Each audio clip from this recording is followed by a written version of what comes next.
सीमा सैनी जी के स्वागत के लिए मैं इंदौर की पुरानी लेखिका संध्या राय चौधरी जी से आग्रह करता हूं कि वे आएं और सीमा सैनी जी का स्वागत करें।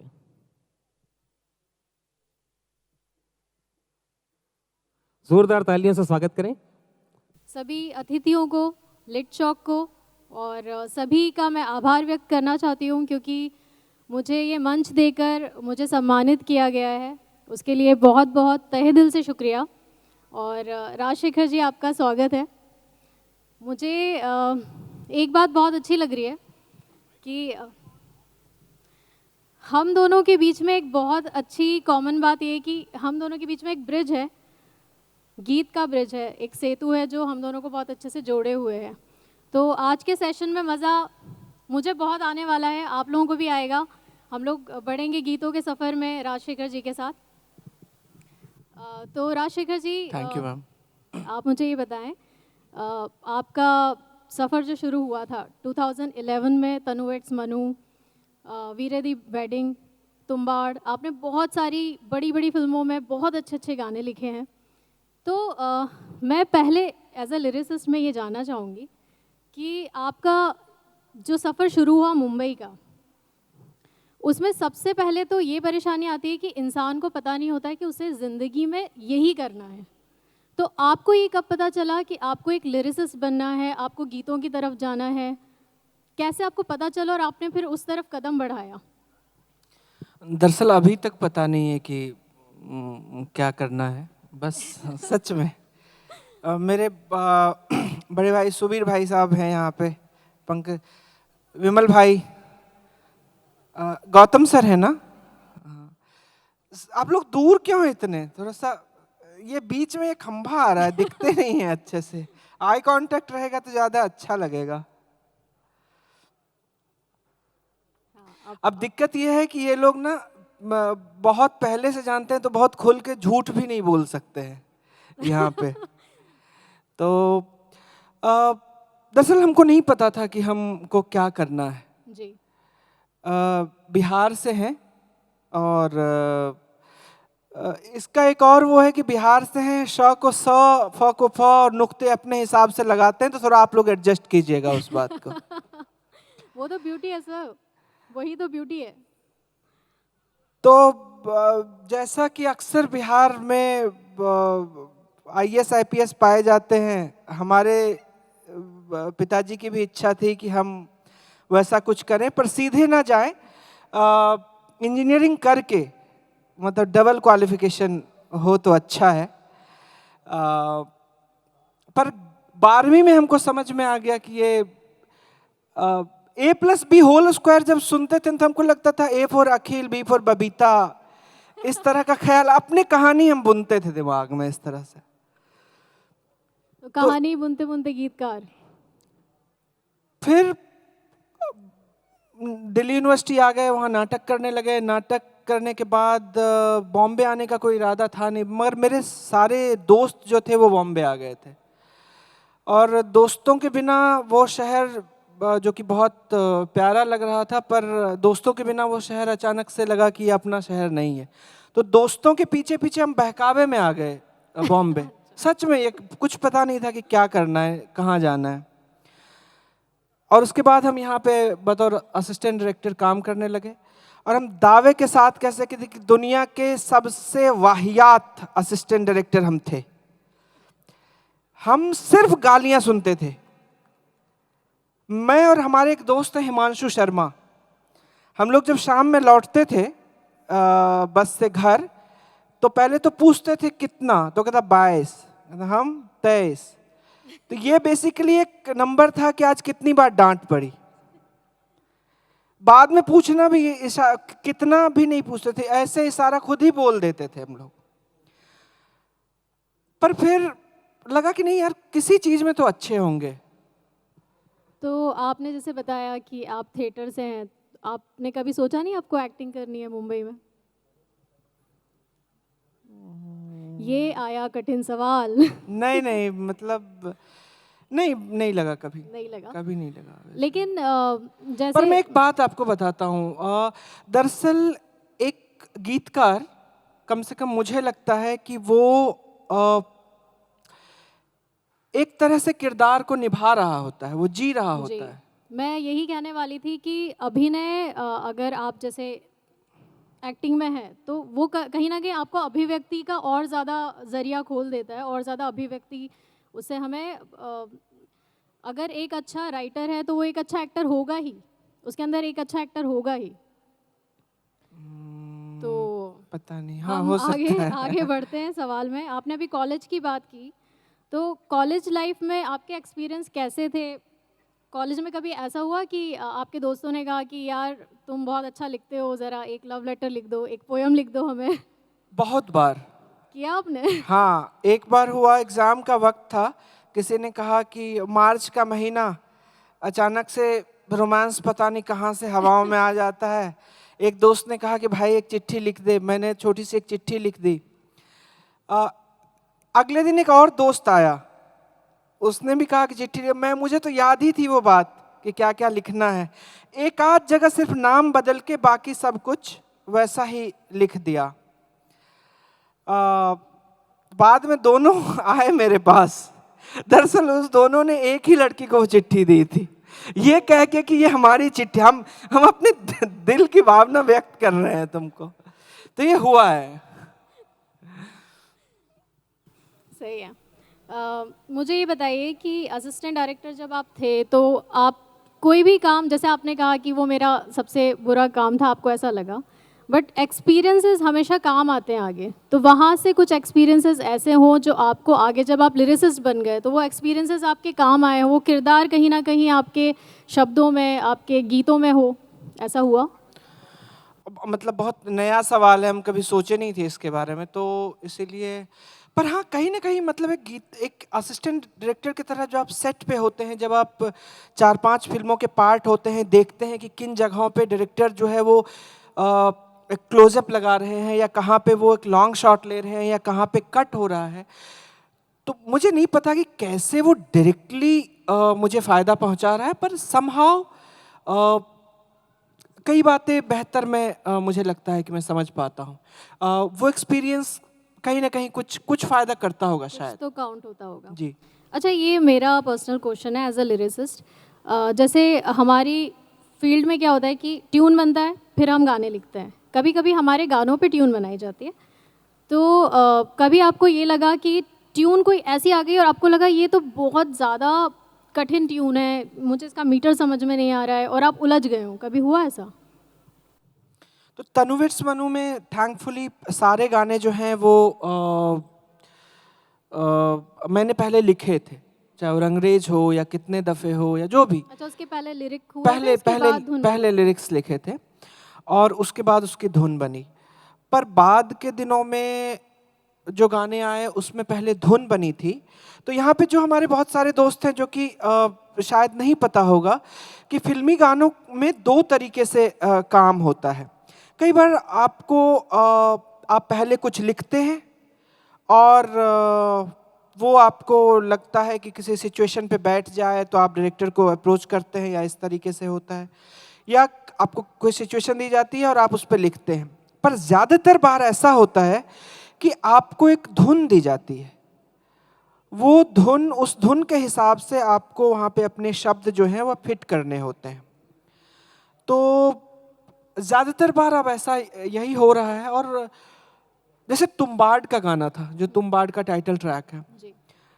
अब वो बहुत कठिन गाना है एक तरीके से, सिर्फ मीटरिंग के हिसाब से नहीं, जो उसका जो चलन है ना उसमें, तो वो बहुत, क्योंकि अजय अतुल मतलब एक बीट्स बहुत बीट्स फास्ट हैं हैं, और मीटरिंग के लिए बहुत कम स्पेस मिलता है वर्ड्स के वो बीच जो में। उसका स्टैकेटो स्टाइल है ना, वो बहुत एक महाराष्ट्रियन नॉर्थ हिंदी वाली बात उसमें नहीं है, अलग तरह का चलन है उसमें।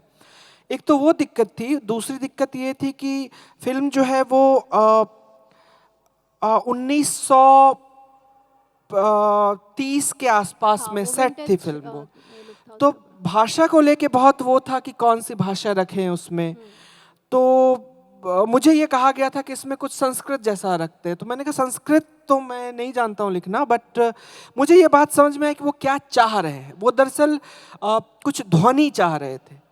तो उसमें जब ये कि तम तम यम समान कांपे प्राण हक बकाए हिया, तो उनको लगा कि हाँ इस तरह का एक चांटिंग इसका वो है, साउंड है, तो वो जो उसका बैकड्रॉप था उसके फील को लेकर शायद जी। उसका और इनहेंस करना हो जी। उसका फील। करेक्ट। तो जो भी यहाँ हमारे ऑडियंस है, अगर आप एक लिरिसिस्ट बनना चाहते हैं तो आप ऐसे दो तरह से काम कर सकते हैं। अपना लिरिक का एक बैंक बना सकते हैं और फिर उस पर धुन बनती है। मतलब बहुत सारे लोग जानना चाहते होंगे, बहुत सारे लोगों के सवाल भी होते हैं कि हम भाई गीतकार बनना चाहते हैं, हम भी पोयम लिखते हैं, तो कैसे करें। तो ये भी एक तरीका हो सकता है कि वो अगर पोयम लिखते हैं, कविताओं का उन्हें शौक है, तो वो अपना बैंक बना के रखें। तो ये बहुत अच्छा। कई बार ये बैंक काम नहीं करता है क्योंकि किरदार ना बहुत भलते आने लगे हैं। मुझे किसी एक प्रोड्यूसर ने कहा कि लाइब्रेरी में है कुछ बैंक में तुम्हारे, नहीं कहा बैंक में है कुछ। मैंने कहा हाँ थोड़े बहुत हैं, एक आध कुछ लाख होंगे। बोला 1-8 लाख लिख लिए अभी तक। हम बोले अरे भाई क्या गाने की बात कर। बोला हाँ। तो मैंने कहा फिर तो लाइब्रेरी बोलो, वो चलन है। तो कहता हाँ तुम्हारी लाइब्रेरी में है कुछ। मैंने कहा मैं तो सिचुएशन पे लिखता हूँ, फास्ट फूड वाला मामला है नहीं। तो बहुत अच्छी सलाह दी उन्होंने। उन्होंने कहा यार कुल मिला के 5 तो सिचुएशन होते हैं। पहली बार देखते ही प्यार हो जाता है, फिर दिल टूट जाता है, फिर बहुत ज़्यादा प्यार हो जाता है, और कभी कभार 5-1 साल में कभी बर्थडे का एक गाना, और कभी माँ बाप या दोस्त का एक गाना। तो टोटल ये 5 सिचुएशन में महदूद है पूरा हिंदी फिल्मी गीतों का एक उनका कहना था। तो क्यों क्यों सोच रहे हो सिचुएशन और ये वो लिखते रहो। अच्छा, ये आपने घड़ी बावरी हो गई लिखा, ये आपका लैंग्वेज नहीं है, तो अभी आगे और कौन कौन सी भाषा शैली में लिखने का इरादा है आपका? तो घनी बावरी दिल्ली यूनिवर्सिटी में जब मैं था तो मेरे आसपास बहुत सारे हरियाणा के दोस्त थे, और मैं जनरली भाषा को लेके ऑब्जर्व करता हूँ कि क्या टोन है, क्या है। घनी बावरी की बात एक बार आप समझ पाएंगे बेहतर कि घनी बावरी जो है वो उसका जब आप पूरा चलन देखेंगे, जो पूरे बाकी जो शब्दावली है वो बिल्कुल हिंदी है। सिर्फ जो न करना था कर गई की जगह पे मैं करगी कर दिया मैंने। जो न करना था कर गई, मैं भी कित जाके मर गई, मैं भी कहाँ मीटर पे भी नहीं आ रहा था। हाँ। मैं भी कित जाके मर गई, अच्छी खासी चंगी जटनी घनी बावरी होगी। तो ये और इसका भी एक छोटा सा किस्सा है कि मैं जब ये गाना लिख रहा था सर विमल भाई, तो मैंने रात में 1:30 बजे गाना खत्म हुआ, और मुझे लग रहा था कि ग्रामर इसका शायद बिहारी आदमी हरियाणवी में गाना लिख रहा है। तो मैंने अपने एक दोस्त को फ़ोन किया, सांगवान को, उसने नहीं उठाया। मैंने उसकी वाइफ को कॉल किया, उसने उठा लिया। बोली भाई साहब सब ठीक है? मैंने कहा हाँ क्यों? बोला नहीं आप दिल्ली आए हो क्या? उसका घर एयरपोर्ट के पास में है। तो उनको लगा कि शायद मैं अटक गया हूँ एयरपोर्ट। बोला कि दिल्ली आ? मैंने कहा नहीं। क्या हुआ फिर इतनी रात में? मैंने कहा ये गाना लिखा है, इसका ग्रामर जरा ठीक कर दो। तो बोला यार रात में 1:30 बजे कौन इसके लिए फ़ोन करता है यार। तो मैंने कहा नहीं, अगर आज नहीं दिया ना तो कुछ और हो जाएगा वो। अच्छा, मैं आपसे पूछना चाहती हूँ कि जैसे बहुत सारे लोग ये जानना चाहते हैं कि राइटिंग का क्या कोई पैटर्न होता है। जैसे आजकल तो कोर्स भी चल गए हैं राइटिंग के, पर क्या कोई लिरिसिस्ट बन सकता है प्रैक्टिकली? मतलब अगर किसी को कोई चाहता है कि वो लिरिसिस्ट बने, तो उसको किन चीज़ों की, किन बातों की ज़रूरत है? क्या क्या होना चाहिए? दिल में दर्द होना चाहिए या शब्दों में वज़न होना चाहिए? दिल का दर्द तो पता नहीं, मगर प्रोड्यूसर के पास पैसे होने चाहिए। करेक्ट। बाकी बन सकता है, मुझे लगता है कि अगर मैं बन सकता हूँ तो कोई भी बन सकता है सीरियसली। और इसमें कोई मतलब हम्बलनेस और उसकी बात नहीं है। हाँ, पर डेफिनेटली आपको कुछ तो, आपको चांद में अगर सिर्फ चांद दिखता है तो आप हो सकता है कि आप एस्ट्रोनॉट बन जाएं। अगर आपको चांद में कुछ और दिख रहा है, एक कहीं भी, चाहे सुनी बात हो, चाहे समीर साहब के गाने को सुन के ही हमारे दिमाग में कोई इमेजरी बन रही हो, अगर वो हो तब हम कुछ सोच सकते हैं। पर उसके बावजूद उसके अलावा मुझे लगता है कि एक कवि होना और एक गीतकार होना बिल्कुल एक दो अलग दुनिया है। बहुत सारी चीज़ें हैं जो कि मुझे लगता है कि एक गीतकार को कमतर या बेहतर की बात नहीं कह रहा हूँ, पर एक गीतकार को अपने अंदर और निखारने की ज़रूरत है। होती है। निखारने की बात पे मेरा अगला सवाल ये है कि जैसे सोना तपता है, निखरता है, पिघलता है, कौन सा वाला पूछना बता तो वैसे ही आपने अपने हुनर को और ज़्यादा संवारने और निखारने के लिए क्या किया अपने ऊपर? जैसे होता है ना कि हमें पता चलता है कि अच्छा हमें ये हुनर है, तो हम उसे और निखारने के लिए अपने ऊपर काम करते हैं। तो आपने क्या वो काम किया अपने ऊपर? अपने आप को तराशने के लिए आपने क्या किया? एक तो अच्छे लोगों को सुनना, और जब कोई अच्छा गाना आता है ना तो मुझे जलन भी होती है और अच्छा भी लगता है। जैसे इरशाद भाई का कोई गाना आया या अमिताभ भट्टाचार्य का कोई गाना आया, तो मुझे लगता है कि मुझे दिल में अच्छा भी लगता है, जलन तो होती है कि अरे यार हम नहीं लिख पाए ये, पर अच्छा भी लगता है कि चलो अगर ये लोग लिखते रहे तो साल भर बाद, 2 साल, 5 साल बाद मतलब ये चलन में खत्म नहीं होगी ये बात।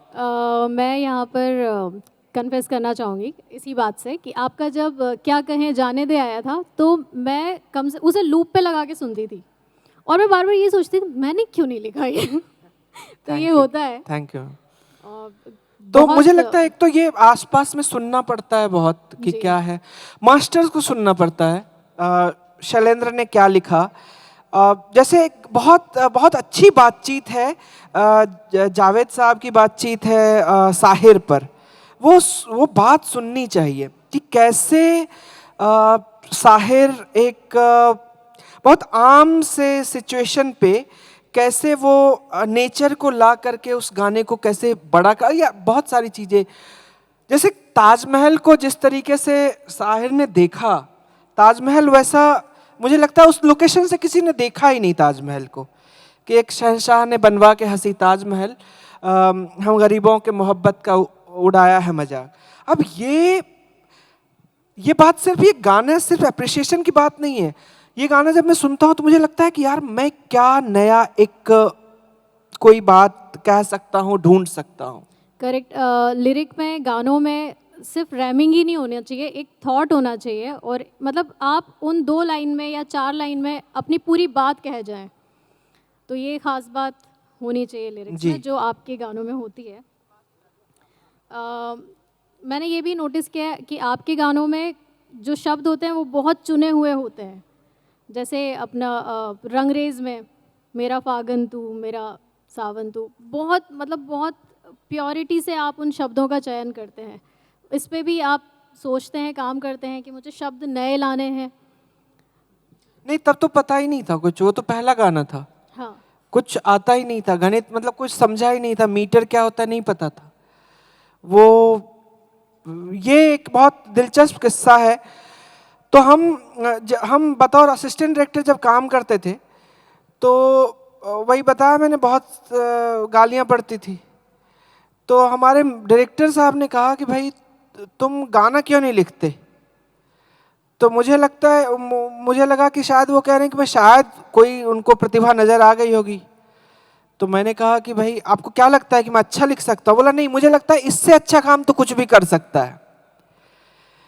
तो मैं जब उन्होंने सिचुएशन बताई और मैं, यकीन मानिए, मतलब आधे घंटे के अंदर मैं घर पहुंचा और मैं रंगरेज मेरे दिमाग में था, मैं घर जाके लिख लिया। तो रंगरेज में मुझे लगता है अब, क्योंकि उस वक्त मतलब कॉलेज से नया नया आया था उस तरीके से, बहुत सारा खुसरो मुझे दिखते हैं वहाँ पे, कबीर दिखते हैं मुझे वहाँ पे। तो मुझे लगता है कि आप जिन लोगों की सोहबत में होते हैं, जिनका कुछ पढ़ रहे होते हैं, तो अब लगता है मेरा गाना वो है ही नहीं। शायद इन लोगों को इतना उस समय घोटा हुआ था कि उससे कहीं निकल के रंगरेज आ गया। तो अघन फागुन वगैरह, वो जनरली मैं किसान परिवार से हूँ तो वहाँ की शब्दावली है वो। तो एक रॉ में जो आता गया वो लिखता गया, इसीलिए पता नहीं था तभी। आज अगर मुझे लिखना हो रंगरेज तो शायद मैं वैसा नहीं लिख पाऊंगा, क्योंकि बहुत सारी चीज़ें अब समझ में आने लगी। गणित समझ में आने लगा है कि अच्छा जो जेनजी ऑडियंस है, जो टीनेजर्स हैं, शायद वो ये गाना नहीं सुन पाएंगे। ऐसा करप्ट हो गया हूँ थोड़ा।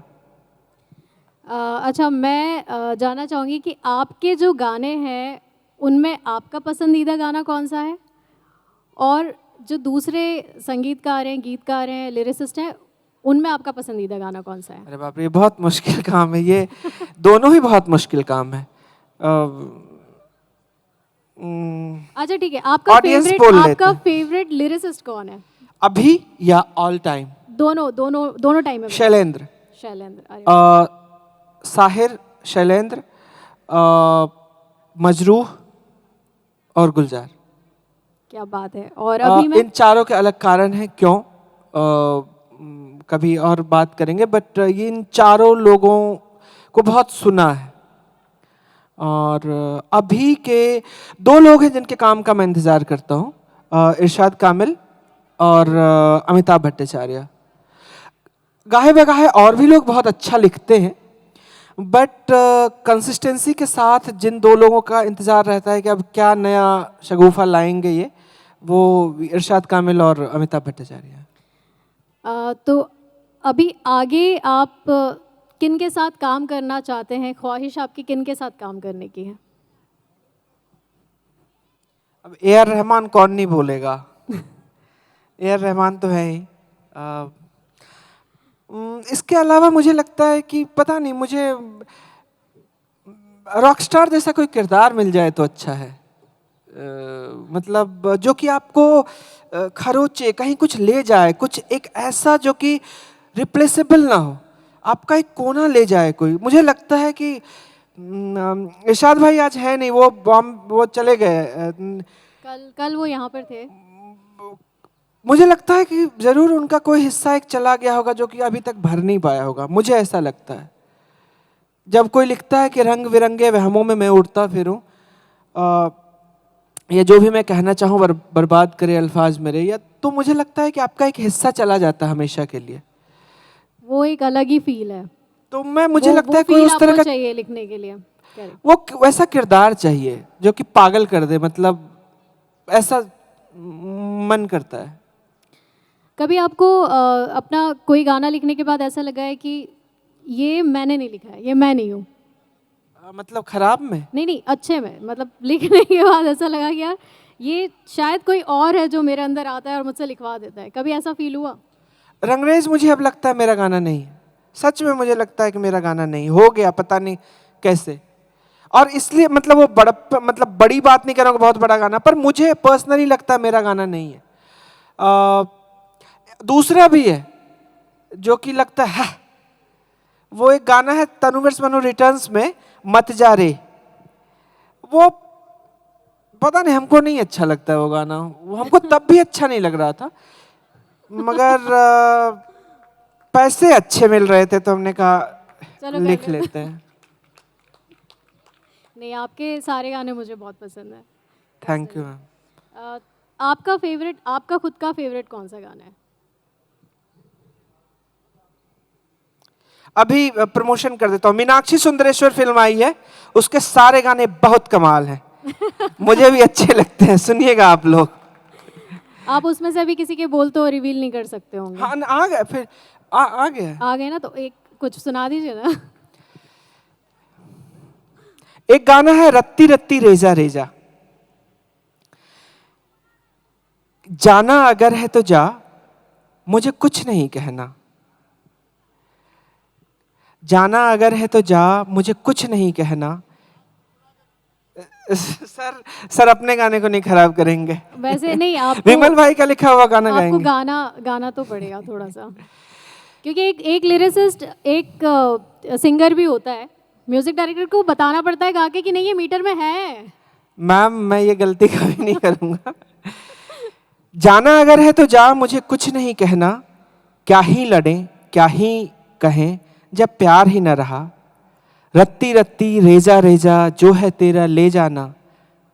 रत्ती रत्ती रेजा रेजा, जो है तेरा ले जाना। यादें बातें दिन और रातें सब ले जा तू। जाना अगर है तो जा, मुझे कुछ नहीं कहना। क्या बात है, क्या बात है, क्या बात है। अच्छा, आपका एक गाना था जो विशाल मिश्रा के साथ आपने किया था, जाने दे। मेरा मोस्ट फेवरेट सॉन्ग है वो। तो उसमें गुलजार साहब भी थे वहाँ पर, ऐसा मेरे पास क्वेश्चन में आया था। मैं ये जानना चाहती हूँ कि आप तीन इतनी बड़ी हस्ती वहाँ पर थे, तो कुछ तो किस्सा बना होगा, कुछ कुछ कुछ ऐसी बातें हुई होंगी जो बहुत इंटरेस्टिंग, वो जानना चाहते हैं हम। आपने जब पूछा गुलजार साहब वहाँ थे तो मुझे लगा क्या शब्दों में थे क्या गुलजार साहब ऐसे? नहीं नहीं, गुलजार साहब नहीं थे। नहीं थे? नहीं नहीं नहीं, अच्छा, वो विशाल ने उस वक्त कोई और फोटो पोस्ट कर दी होगी इंस्टाग्राम में। ऐसा नहीं, गुलजार साहब नहीं थे, आतिफ थे। आतिफ असलम। आतिफ थे, हाँ। उस टाइम का कोई किस्सा कुछ? आतिफ के लिए हम ना दुबई में हमारी रिकॉर्डिंग थी, हम देवनागरी में लिखते हैं, हम लिख के ले गए। उन्होंने अब उर्दू दिमाग में नहीं मांगा? आया कि मतलब कुछ कि भाई नहीं ऐसा हो सकता है। जब वहाँ पहुँचे स्टूडियो तो हमने कहा भाई पेन दे दो। हमको लगा कि याद आया कि अरे आतिफ शायद नहीं पढ़ पाते होंगे हिंदी, तो हमने कहा कि रोमन में लिख देते हैं। तो रोमन हमने लिख के रोमन में दिया, तो आए, उन्होंने कहा कि भाई अब बुरा ना माने तो इसको हम उर्दू में कर लें। तो मैंने कहा एक गाना जो हिंदी इंग्लिश उर्दू सब में, एक एक छोटा सा किस्सा भाषा को लेके हम लिपि को लेके बात करेंगे। तो जब रंगरेज की रिकॉर्डिंग थी तो वडाली जी को हमने गाना भेजा था 1-1.5 महीने पहले। तो उन्होंने कहा बेटे लफज भेज दे, तुम बॉलीवुड वालों का कुछ पता नहीं कि इस उम्र में क्या गवा लोगे। हमने कहा ठीक है, हमने उनको सीडी भेज दी, सीडी भेजी, सीडी सुने, हाँ लफज ठीक है गा देंगे। 1 महीने बाद का डेट दिया उन्होंने, आए वो। अब मुझे नहीं पता कि मतलब क्या सीन है, हम तो उनके मैनेजर ने कहा कि भैया वो बाबा की तबीयत थोड़ी ख़राब है, दवाई ले लीजिएगा, एयरपोर्ट से उतरते ही दवाई चाहिए। तो मुझे लगा गला ख़राब है इनका। अब बाकी अविनाश जी समझ रहे हैं कि कौन सी दवाई कि तो मैंने कहा कौन सी दवाई? बोला कोई भी चलेगी, काली होनी चाहिए। तो मैंने कहा ठीक है। खैर हम लोग दवाई लेके पहुँचे। बोला हाँ लफज दे दे। अब हारमोनियम पे बैठे हुए हमने हिंदी में लिखी हुई जो पूरी लाइनें हैं वो दे दी। तो कहते ये क्या है? तो हमने कहा रे लिरिक्स। कहते ये तो हम पढ़ ही नहीं सकते। अब गाना 6 मिनट का गाना, तो हम बोले अब क्या करें फिर? रोमन में लिख दें। बोला रोमन क्या होता है?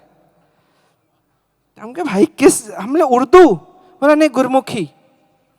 अब रात में हम कहाँ, बॉम्बे में 10 बजे हम किसको ढूंढे गुरमुखी लिखने वाले को? उन्होंने कहा एक काम कर बेटे, हमारे मैनेजर जो है ना उनको तू फोन पे लिखा दे पूरा गाना। हमें नहीं पता था कि मैनेजर साहब भी दवाई लिए हुए हैं। हमने उनको फोन पे गाना सुनाया, उन्होंने गाना लिखा, फैक्स किया, वो स्कैन करके भेजा। अगले दिन रिकॉर्डिंग थी। रिकॉर्डिंग में एक लाइन है उसमें कि रंगरेज तूने अफीम क्या है खाली कि मुझसे तू ये पूछे कि कौन सा रंग, रंगों का कारोबार है तेरा ये तू ही तो जाने कि कौन सा रंग। तो उधर गा रहे हैं वो कि अंग्रेज तूने मशीन क्या है खाली। हम बोले कि बाबा ये नहीं है। बोला नहीं यही है। हम बोले अरे मैंने लिखा है। नहीं है ये। बोला इस पे यही लिखा हुआ है। तब पता चला कि उधर मैनेजर साहब भी दवाई लेके रंगरेज को अंग्रेज और अफीम को मशीन में उन्होंने तब्दील कर दिया था। नशीले हो गए आपके लिरिक्स। मैं आपसे ये पूछना चाहती हूँ अभी आपका नेक्स्ट और क्या क्या आने वाला है? 5-6 फिल्में हैं। जो अभी सबसे पहले एक फिल्म आएगी उसका नाम है इत्तू सी बात। उसके बाद एक फिल्म है उसका नाम है गुड लक जेरी। ये 2 अभी मैं रिवील कर सकता हूँ, बाकी के पैसे आने पर। ठीक है। कुछ कहना चाहेंगे आप हमारी ऑडियंस से? उनसे सुनना चाहते हैं अगर वक्त है तो कुछ आपके कुछ सवाल। इनके सारे सवाल बहुत फूल जैसे थे, पत्थर अगर हो तो इंदौर वाले। राज, एक तो आप और हम नाम एक साझा करते हैं और मिथिला भी। तो पहली बात तो जो इतने अच्छे लड़िशिस्ट हैं आप, इतने अच्छे वाकपटु भी हैं, ये अभी हम देख रहे हैं। Thank you sir. And please stay like this, you are pure heart. तो सवाल था, मैं सबसे पसंद है, अभी कल इरशाद कामिल से भी जब बात हो रही थी उनको मैंने कहा कि बाकी सारे गाने एक तरफ, जो काफिया का सिलेक्शन था, एंट्रियाँ, घंटियाँ, कंट्रियाँ तूने मारी एंट्रियाँ, तो बोलते तुम शायर हो के ये बात कह रहे हो, मुझे अजीब लगता है, बड़ी शुक्रिया। तो आपके सारे गाने एक तरफ, ओ वोमनिया एक तरफ। तो ये मिथिला का प्रभाव था, ये वोमनिया लाना मेरा शुरू से मेरे मन में था। ये कहाँ से आया वोमनिया? वोमनिया ऑनेस्टली ये तो पहले गैंग्स ऑफ वासेपुर में वरुण ने लिखा था ये, और उसके बाद जो फिल्म सांड की आंख थी उसका टाइटल लेना चाह रहे थे हम लोग, वोमनिया, दो वोमनिया। तो पर किसी आदमी ने उनसे 6-7 करोड़ रुपए मांग दिए टाइटल के बदले में। सच बता रहे हैं एकदम। उनको लगा कि ये जितना निकाल सकते हैं निकाल लेते हैं, तो गाना हमने बना दिया था इस पे। पर सेफ साइड में ना हमने सांड की आंख पे भी लिख दिया था गाना। तो बाद में वही, तब तक डिसाइड नहीं हुआ था कि सांड की आंख नाम रहेगा, पर फिर उस गाने से नाम आ गया कि सांड की आंख। तो ऐसा था। और ऑडियंस में से कोई कुछ पूछना चाहता है सर से? नमस्ते सर। सर मैं ये जानना चाहता हूँ कि जैसे वडाली ब्रदर्स के साथ आपने काम किया, तो सिंगर्स के सिलेक्शन का क्या प्रोसेस होता है? क्योंकि वडाली ब्रदर्स जैसे बड़े नाम और उनके साथ काम करना, और भी बाद में सोनू निगम सर, और ऐसे सिंगर्स के सिलेक्शन का कैसे प्रोसेस होता है? आप सिंगर ही हैं क्या? नहीं ये सिंगर। अच्छा। सिंगर्स के, मैं कम से कम जो फिल्में करता हूँ उसमें मुझे सिंगर्स के कौन रहेंगे मैं ये नहीं कह सकता हूँ कि मैं ही डिसाइड करता हूँ, पर मैं ज़रूर उसका पार्ट रहता हूँ। क्योंकि मुझे लगता है कि वो सिंगर जो है वो उसको, उस पूरे ख्याल को एक बदन देता है, तो मैं उसमें रहता हूँ। बाकी सुनता हूँ बहुत सारे लोगों को, नए लोगों को भी सुनता रहता हूँ। तो जैसे अभी मीनाक्षी सुंदरेश्वर में कई सारे नए सिंगर हैं, कुछ साउथ के सिंगर हैं, कुछ तो इंस्टाग्राम के थ्रू आजकल तो बहुत आसान हो गया है कि लोग भेजते रहते हैं, आप सुनते हैं, आपके दिमाग में कोई आवाज़ अटक जाती है तो आप पहुँचते हैं उन तक। तो पर उसका भी एक गणित है पूरा। आजकल ये भी लोग देखते हैं कि इंस्टाग्राम पे किसकी कितनी फॉलोइंग है, हम उस सिंगर को लें कि नहीं लें। असल बात ये भी है एक जगह पे जाके। मेरी लिस्ट सवालों की ख़त्म हो रही है यहाँ पर। इसमें एक सवाल है लास्ट। एक गीतकार के तौर पर आपके विचार, आपके विचारों में आपकी नैतिक जिम्मेदारियाँ क्या हैं? मेरी नैतिक जिम्मेदारी मुझे लगता है कि वो किरदारों की होती है। मुझे लगता है कि I don't write for a director और a music director, I write for characters. मैं किरदारों के लिए लिखता हूँ, तो मैं उसकी नुमाइंदगी करता हूँ, उनकी नुमाइंदगी करता हूँ। तो वो अगर उनके दिल में जो अच्छा हो अच्छा है, बाकी वो अगर कुछ ख़राब है, अगर मुझे गब्बर के लिए गाना लिखना होगा तो मैं उसको जस्टिफाई करूँगा। तुम्बाड का जो किरदार है वो ग्रीडी है, वो अच्छा आदमी नहीं है बहुत, पर मुझे उसके लिए गाना लिखना था, तो मैंने उसमें लिखा इस तरीके से कि अपने हिसाब से वो अपने बच्चों को हिस्ट्री अगर अपना सुनाता है तो किस तरीके से सुनाएगा। हाँ, मतलब आप जब कुछ लिखते हैं तो आप वो किरदार हो जाते हैं उस वक्त। हाँ, कोशिश करता हूँ जी। मनोदशा आपको समझनी होती मैं है, जज नहीं करता, मैं किरदार को जज नहीं करता। मैं पूरी फिल्म को कह सकता हूँ कि हाँ ये मुझे अच्छी लगी, नहीं लगी, ये गलत मैसेजिंग थी या मेरे हिसाब से, पर किरदार को मैं जज नहीं कर सकता। मुझे सभी, मतलब जिन जिन जो मुझे चुनते हैं अपनी नुमाइंदगी के लिए, उनको तो मतलब उनका सही पक्ष रखना मेरे लिए ज़रूरी है। आप कविताएं भी लिखते हैं? जी। एक कविता सुना दीजिए प्लीज। मुझे लगता है सर वहाँ खड़े हैं अभी, उनका वक्त हो। नहीं, ये हमारा सेशन यहाँ आपकी कविता से ख़त्म होने वाला है, तो एक अच्छी सी कविता सुना दीजिए।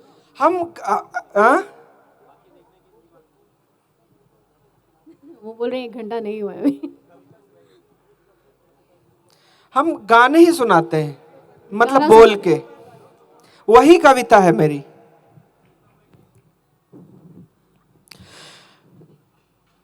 वो जो था ख्वाब सा क्या कहे जाने दे,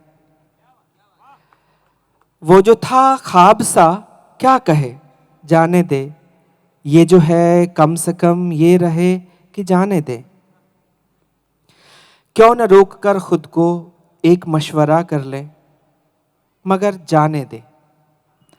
आदतन तो सोचेंगे होता यूं तो क्या होता, आदतन तो सोचेंगे होता यूं तो क्या होता, मगर जाने दे वो जो था ख्वाब सा क्या कहे। बीता जो बीते ना, हाय क्यों आए यूं आंखों में, हमने तो बेमन भी सोचा ना, फिर क्यों आए तुम बातों में। पूछते जो हमसे तुम, जाने क्या क्या हम कहते, मगर जाने दे बेहतर तो ये होता हम मिले ही ना होते, मगर जाने दे। आदतन तो सोचेंगे होता यूं तो क्या होता, मगर जाने दे। बहुत खूब, बहुत Thank खूब, मेरा फेवरेट सॉन्ग। आपको जाने देने का मन तो बिल्कुल नहीं है, लेकिन सवाल ख़त्म हो गए। सवाल बहुत सारे हैं जो आपसे बाद में और पूछे जाएंगे। तो Thank अभी you. अभी के लिए और एक बात मैं बोलता हूं कि इनका एक गाना अगर आप लोगों ने नहीं सुना है, शीतलहर नाम का एक गाना है, लंका फिल्म थी ना, लंका फिल्म। लंका, वो जरूर सुनिएगा, बहुत अलग तरह का गाना, अनूठा गाना है। शुक्रिया, शुक्रिया Thank Rajshekhar you, ji, ma'am. शुक्रिया। आपके साथ बहुत मज़ा आया है। लिट चौक, thank you very much. Thanks सब लोगों को, शुक्रिया। सर आप आ जाइए। Thank you. 2 मिनट सर रुकिएगा, 2 मिनट रुकिएगा।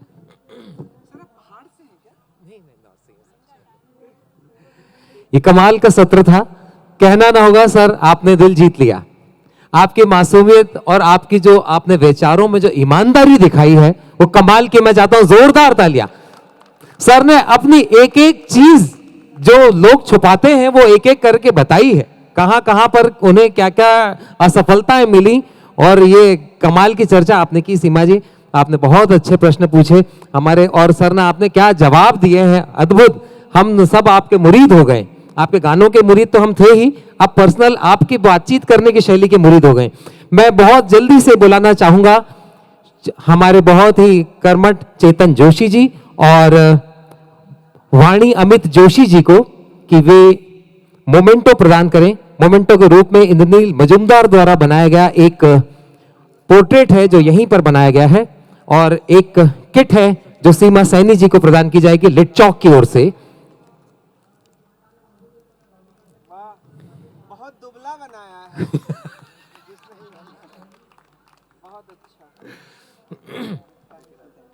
बहुत धन्यवाद। एक यादगार सत्र था और आपसे पुनः पुनः भेंट होती रहेगी, निश्चित तौर पे हमें उम्मीद है ऐसी।